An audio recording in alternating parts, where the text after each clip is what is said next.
spices. Samarkand was no ordinary city. Even by the standards of its age, it was a marvel of size and splendor.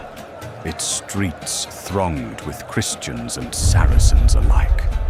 Though the city paid tribute to the nephew of the great Khan, a ruler who shared little love with his more famous kinsman and was often locked in strife with him, Samarkand thrived as a crossroads of faiths, cultures, and ambitions. But it was not the city's markets or its towering walls that made it unforgettable.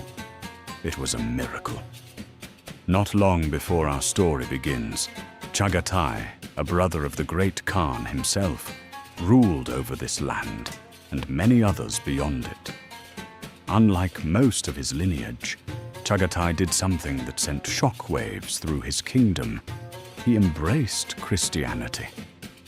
When the Christians of Samarkand learned that their own lord had taken up their faith, joy swept through their community like a desert storm. Here was proof, they believed, that their God had not forgotten them. In their exuberance, they resolved to build a great church, one worthy of the miracle of their Lord's conversion. They dedicated it to St. John the Baptist, and from that day forward, the church bore his name. But the construction of any great building requires sacrifice, and in this case, the sacrifice belonged to someone else. At the heart of the new church, where the roof's weight pressed down with terrible force, a column was to stand. For its base, the Christians selected a stone of remarkable beauty, a block so fine that it seemed carved by angels rather than men. There was only one problem. The stone belonged to the Saracens. For a time, this theft was overlooked. The Saracens fumed in silence, watching their precious stone prop up a Christian house of worship. But they were patient. They knew that fortunes shift like the dunes, and that every ruler eventually meets his end. And then Chagatai died. The moment news of his death spread through the Saracen quarters, the mood changed. What had been quiet resentment now became a roar of righteous anger. The Saracens resolved to take back their stone by force, and they could do so easily, for they outnumbered the Christians 10 times over. A delegation of leading Saracen elders marched to the church of St. John the Baptist. They stood before the Christian priests and made their demand: the stone must be returned.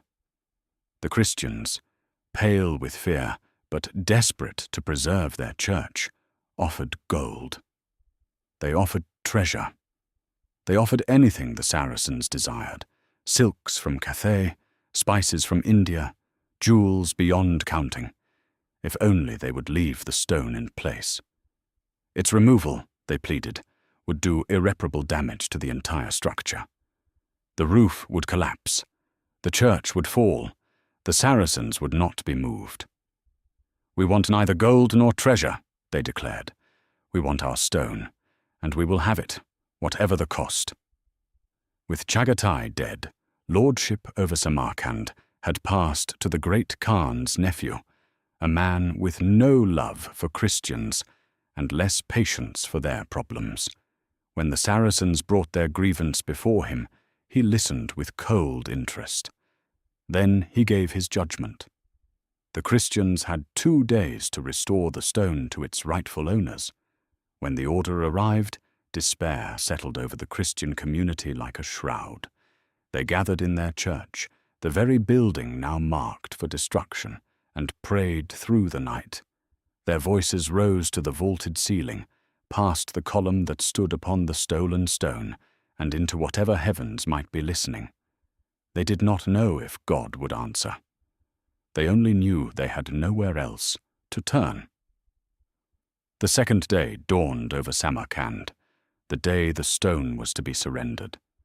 The Christians braced themselves for humiliation and ruin. The Saracens gathered outside, ready to reclaim their property. The new Lord's soldiers waited to enforce the order. But when the first rays of sunlight streamed through the windows of the church of St. John the Baptist, something impossible happened. By the will of our Lord Jesus Christ, so the faithful would testify, the column that stood upon the stone lifted itself from its base. It rose, steady and silent, a full 3 palms into the air. And there it stayed, as securely as if the stone still supported it. The column did not waver. It did not crash down. It simply floated, suspended by nothing but divine power, while the stone beneath it sat free and untouched. The Christians wept. The Saracens stared in disbelief. The soldiers lowered their weapons. From that day forward, the column has never returned to its base. It remains suspended even now, a witness carved in stone and air to the miracle that saved the church. Those who saw it called it one of the greatest wonders ever to occur in this world, and their children's children have called it the same. As for the stone, the Christians, grateful beyond measure, returned it to the Saracens without further dispute. For the miracle had made plain what no argument could. The God of the Christians had chosen to defend his house. And in the face of such a sign, even the most bitter quarrel seemed small. The Saracens took their stone, but they didn't celebrate. How could they? They had witnessed something that defied explanation, something that would be whispered about in caravanserais from Baghdad to Beijing. Some, it is said, were troubled by the miracle. Others dismissed it as trickery, but none who saw it with their own eyes ever forgot it. And so Samarkand endured, a city of Christians and Saracens, of quarrel and wonder, of floating columns and stolen stones. The church of St. John the Baptist still stands, or so the old stories say, and within it that column still hangs in mid-air, a silent rebuke to those who believe the divine has nothing to say to this world.